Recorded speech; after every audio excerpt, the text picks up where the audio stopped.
ৰাইজৰ দলত বিসম্বাদ আৰম্ভ হৈছে। ৰাইজৰ দলৰ বিসম্বাদৰ সম্পৰ্কত কেইবাটাও ব্ৰেকিং নিউজ আমাৰ হাতলৈ আহিছে, কেইবাটাও তথ্য আছে। নিশ্চিতভাৱে দৰ্শকসকলে গম পাইছে যে ইতিমধ্যে কংগ্ৰেছে ৰাইজৰ দলক বাদ দি মিত্ৰতা সম্পন্ন কৰিছে।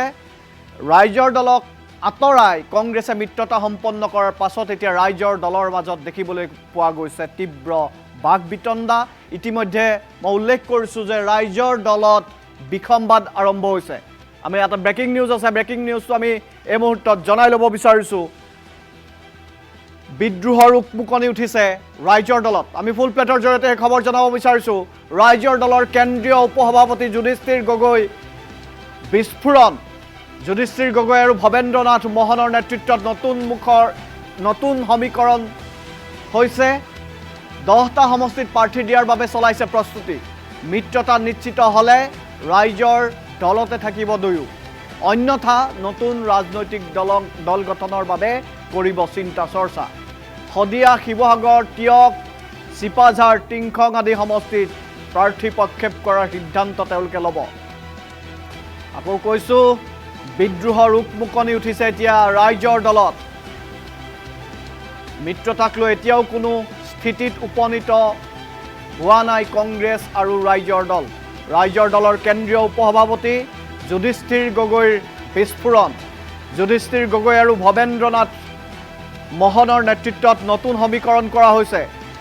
আৰু যদি কংগ্ৰেছৰ লগত মিত্ৰতা নহয় তেনেহ'লে তেওঁলোকে নতুনকৈ নিজৰ প্ৰাৰ্থী তেওঁলোকে ঘোষণা কৰিব। 10টাত প্ৰাৰ্থী দিয়াৰ সিদ্ধান্তৰ বাবে চলাইছে প্ৰস্তুতি।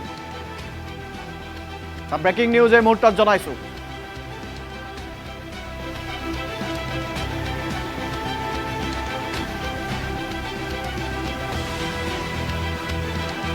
ৰাইজৰ দলৰ কেন্দ্ৰীয় উপসভাপতি যুধিষ্ঠিৰ গগৈৰ মন্তব্য আহিছে। আমি মন্তব্য শুনা বিচাৰিছোঁ। যোৱা 21 ফেব্ৰুৱাৰীত ৰাইজৰ দলৰ কেন্দ্ৰীয় কাৰ্যালয়ত অনুষ্ঠিত হোৱা মাননীয় আমাৰ কেন্দ্ৰীয় সভাপতি তথা শিৱসাগৰ সমষ্টিৰ বিধায়ক অখিল গগৈ ডাঙৰীয়াৰ নেতৃত্বত সভাপতিত্বত হোৱা সভাত কেইটামান প্ৰস্তাৱ লোৱা হৈছে যে আমাৰ মিত্ৰজোঁট সন্দৰ্ভত, মিত্ৰতাৰ সন্দৰ্ভত আৰু আমাৰ ছিট শ্বেয়াৰিং সন্দৰ্ভত বা আগন্তুক নিৰ্বাচন সন্দৰ্ভত সদ্যহতে গোটেই কথাকেইটা টিভি আগত বাইট দিয়া বা মিডিয়াত কথা কোৱাটো আমাৰ মাননীয় সভাপতি ডাঙৰীয়াক আমি সভাই সেইদিনা অনুষ্ঠিত হোৱা সভাই তেখেতক কৰ্তৃত্ব প্ৰদান কৰা হৈছে। গতিকে আমি এই সন্দৰ্ভত নিশ্চয় আমি আশা কৰিম যে গোটেই সমষ্টিসমূহৰ কথা, ৰাইজৰ দলৰ ভৱিষ্যতৰ কথাখিনি আমাৰ মাননীয় সভাপতি ডাঙৰীয়াই দাঙি ধৰিব প্ৰচাৰ মাধ্যমৰ ওচৰত। তথাপিও আমি এজন প্ৰাৰ্থিত্ব প্ৰত্যাশী হিচাপত আমি শদিয়া সমষ্টিৰ অহা 26 চনৰ যি বিধানসভা নিৰ্বাচন, সাধাৰণ নিৰ্বাচনত ৰাইজৰ দলৰ হৈ অৰ্থাৎ বিৰোধী ঐক্য মঞ্চৰ হৈ আমি প্ৰাৰ্থিত্ব আশা কৰি ধন্যবাদ।